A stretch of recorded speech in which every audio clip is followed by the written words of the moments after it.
अस्सलाम वालेकुम रहमतुल्लाहि वबरकातुहू। आदाब, नमस्ते। कर्नाटका के चीफ मिनिस्टर बोम्माई ने कैबिनेट मीटिंग में ये फ़ैसला किया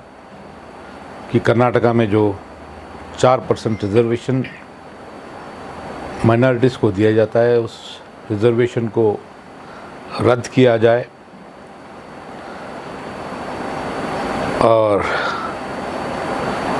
उस 4% रिज़र्वेशन में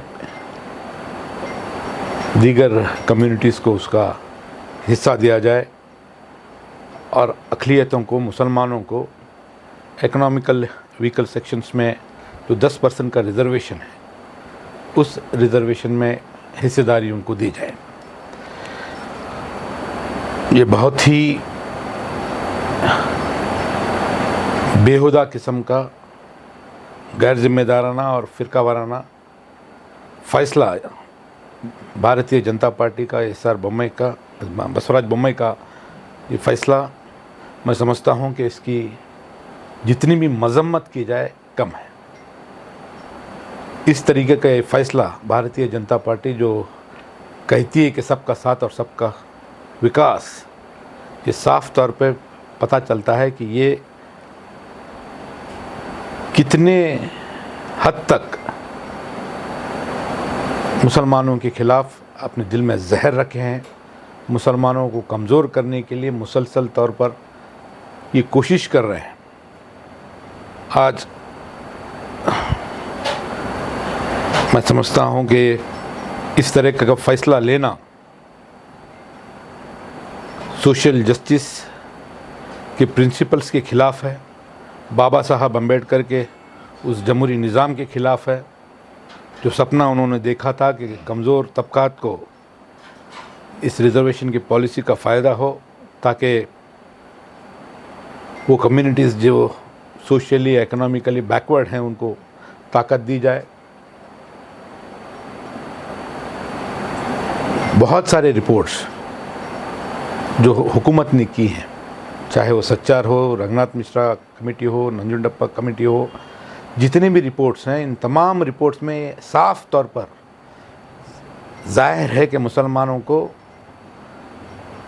तमाम शोबों में पिछड़ा रखा गया है। मुसलमानों का जो पोजीशन है, उस पोजीशन बहुत ख़राब है। उसके बावजूद, इन तमाम रिपोर्ट्स के रहने के बावजूद, हुकूमत का ये फ़ैसला कि मुसलमानों को इन 4% रिज़र्वेशंस खारिज किया जाए, निकाला जाए। ये 4% रिज़र्वेशन जो एच.डी. देवेगौड़ा जी ने तय किया था, उसको रद्द करना, ये दो चीज़ों को आवाम के बीच में साफ़ तौर पर साबित करता है कि भारतीय जनता पार्टी मुसलमानों के ख़िलाफ़ है, मुसलमानों के ख़िलाफ़ उसकी सोच है, मुसलमानों को तकलीफ़ देने की बात वो कर रही है। मुसलमानों को हुकूमत की तरफ से, एडमिनिस्ट्रेशन की तरफ से थोड़ी सी भी अगर रियायत मिलती है तो उनको बड़ी तकलीफ़ होती है। आज मैं बड़ी ज़िम्मेदारी के साथ ये कहना चाहता हूँ कि ये कर्नाटका के अंदर गुज़िश्ता 1.5 साल से 2 साल से मुसलसल तौर पर रिज़र्वेशन की इस पॉलिसी के तहत बहुत सारे समाजों ने अपने अपने तौर पर अपने अपने हुकूक, रिज़र्वेशन के जो परसेंटेज है, उस परसेंटेज को बढ़ाने के लिए बहुत सारे मोमेंट्स यहाँ पर हुए। पंचमशाली समाज ने अपने तमाम समाज को लेकर के, उनके समाज के मठाधीश को लेकर के, उनके तमाम एमएलएस को लेकर के उन्होंने एहतजाज किया। उन्होंने अपना रिज़र्वेशन के अंदर अपनी हिस्सेदारी को बढ़ाने के लिए उन्होंने डिमांड की है। उसी तरह शेड्यूल्ड ट्राइब्स ने अपने अपने समाज के ज़िम्मेदारों ने एहतजाज किया, भूख हड़ताल किया, और तमाम पार्टी के ज़िम्मेदारों ने उन्होंने अपना परसेंटेज इंक्रीज़ करने के लिए उन्होंने डिमांड की। आपको याद होगा कि मैंने भी मुसलमानों को 10% रिज़र्वेशन देने की बात मैंने मीडिया के सामने बात रखी थी।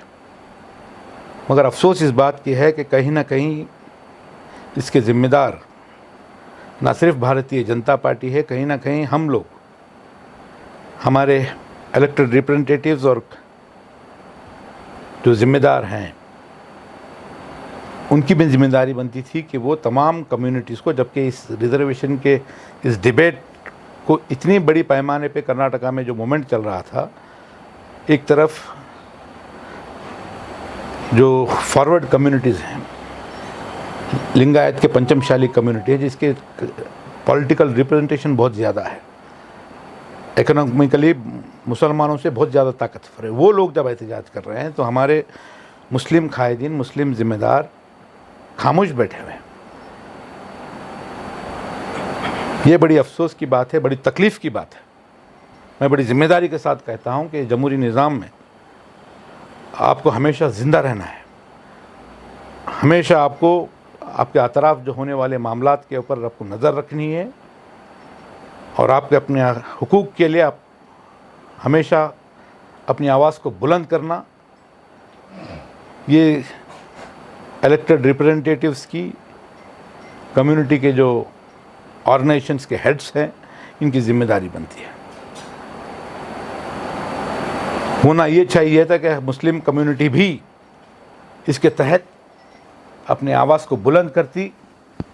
ऐसा नहीं है कि तमाम मुस्लिम ऑर्गेनाइजेशंस खामोश थे। बागलकोट में एक मीटिंग हुई थी जहाँ पर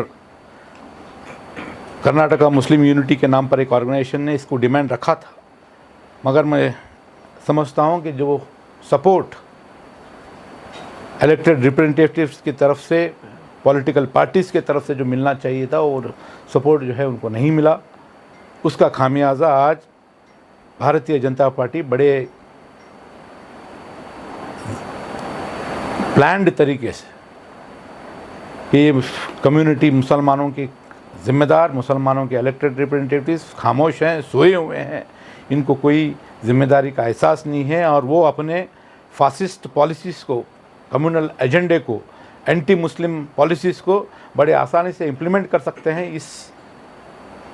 कि उनको ये एहसास होने पर इस तरह के बेहुदा किस्म के फ़ैसले बसवराज बोम्मई की कैबिनेट ने लिया है। मैं इस फैसले को कंडम करता हूं और मुसलमानों को EWS कैटेगरी में डालकर 10% रिजर्वेशन के अंदर उनको ब्राह्मण्स के साथ, फारसियों के साथ, जैन के साथ कंपटीशन करने के लिए आप अगर कहते हैं, अगर ये सोचते हैं कि मुसलमान एजुकेशनली, सोशली उतने ताकतवर हैं कि वो ब्राह्मण कम्युनिटी के साथ अगर कंपटीशन कर सकते हैं, तो इतने, इससे भी बड़ा मजाक कोई मुसलमानों के साथ हो नहीं सकता।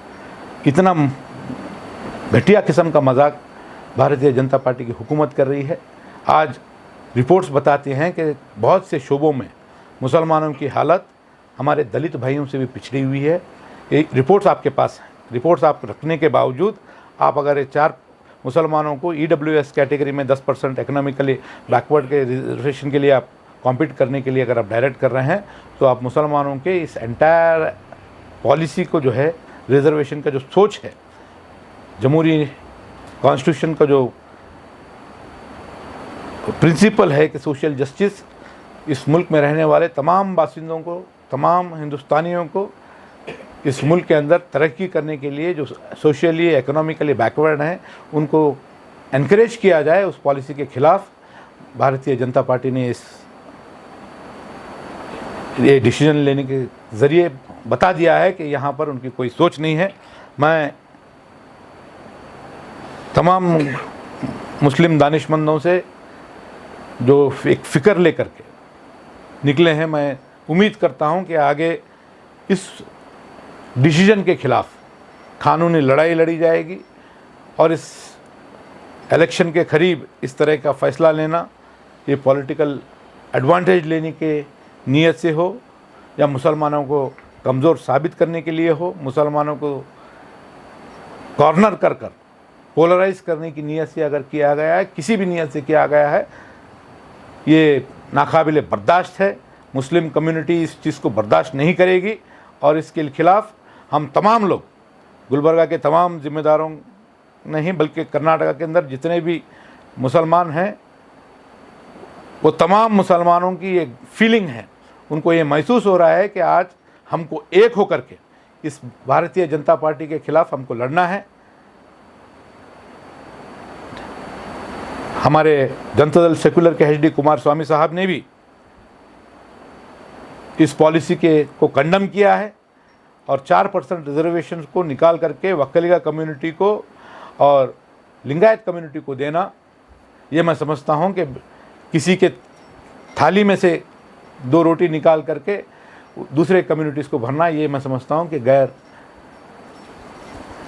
इंसानी बात है, गैर फितरी बात है। ज़रूरत ये होती कि हम किसी भी कम्युनिटी को रिजर्वेशन देने के मुखालिफत में नहीं है, मगर आप हमारे जो 4% हैं इसको बढ़ा करके आप कम से कम 10% हमने मांग की थी, कम से कम 7% आज के इस वक्त को देखते हुए, हमारे मुसलमानों के हालात को देखते हुए, मुसलमानों के सोशल कंडीशन को देखते हुए, उनके इकोनॉमिक कंडीशन को देखते हुए, उनका गवर्नमेंट रिक्रूटमेंट्स में पार्टिसिपेशन को देखते हुए कम से कम 7% रिजर्वेशन होना ही चाहिए वर्स्ट कंडीशन के। उसके बावजूद आप निकालते हैं तो आपको शर्म आना चाहिए। आपको इस पॉलिसी के खिलाफ मैं अपील करता हूं कि तमाम हिंदू भाइयों को भी अपील करता हूं जो चाहते हैं कि इस मुल्क के अंदर, इस रियासत के अंदर तमाम मज़हब के लोग तरक्की करें और कर्नाटका दुनिया एक आइडियल स्टेट, मैं समझता हूँ कि हिंदुस्तान के अंदर सबसे पहला स्टेट था जहाँ पर मुसलमानों को 4% रिजर्वेशन दिया गया, दूसरे किसी रियासत में नहीं दिया गया था। उसको, इस पॉलिसी को रद्द करना, हम तमाम लोगों को एक होकर के हमको इस फासिस्ट ताकतों के खिलाफ हमको लड़ना है और इंशाअल्लाह ताला ये कानूनी लड़ाई हम लड़ेंगे और इसको जो है, इस पॉलिसी को, इस चीज़ के लिए किस तरह से हम रोक सकते हैं, ज़रूर हम जो है इसको रोकने की कोशिश हम करेंगे। और भारतीय जनता पार्टी को आगे आने वाले दिनों के अंदर सेकुलर पार्टीज़ को ताकत दे करके इस स्टेप जो आपने लिया है, आपने जो फैसला लिया है, इस फैसले का आपको खामियाजा भुगतना होगा। इसके अंदर कोई राय नहीं है। हम अपील करता हूं कि सब लोग मिलकर के एक मोमेंट, चाहे वो सोशल मीडिया के ज़रिए, चाहे वो एहतजाजों के ज़रिए, रमज़ान का मुबारक महीना है, इंशाअल्लाह गुलबर्गा शहर के अंदर भी बहुत सारे दीगर तंजीमें इस पॉलिसी के ख़िलाफ़, इस कदम के खिलाफ जो है आवाज़ उठा रहे हैं। हम भी उनके साथ खड़े नज़र आए।